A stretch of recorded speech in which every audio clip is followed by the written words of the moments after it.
So one of the things about YC that people may not know is that we make our decisions in 10 minutes. Because of the scale at which we're trying to operate and the number of companies we try to see every year.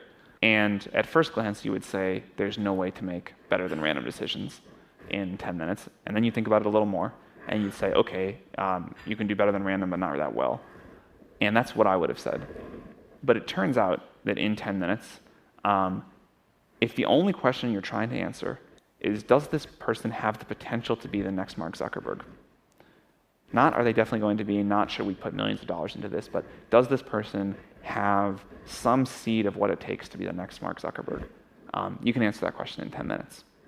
Not with 100% accuracy, obviously, but good enough that our business model works. And what we're looking for, the obvious thing is intelligence. That's really easy. You can tell that really quickly. Much less than 10 minutes usually. The hardest trait that we're looking for is determination. When we're really wrong one way or the other on a founder, it's because we were miscalibrated on how determined that founder seemed. And then there are a few other topics in the middle that we look at. Clarity of vision, communication skills, sort of non-obvious brilliance of the idea we look at very hard. These are ones that you can't always be right on, but you can usually get quite a lot of data. And unlike determination, they're not quite as difficult to figure out, but not as easy as intelligence.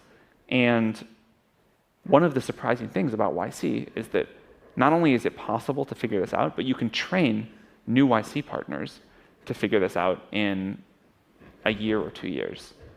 So it is not an incredibly difficult skill, which means that, like, think how much better the world could get in general at identifying talent. Well, the amazing thing, at least last time you shared data with us, which is you haven't actually missed anybody.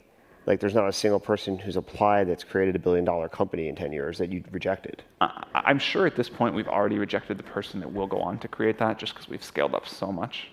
But we have not missed a lot, thankfully. This is absolutely amazing.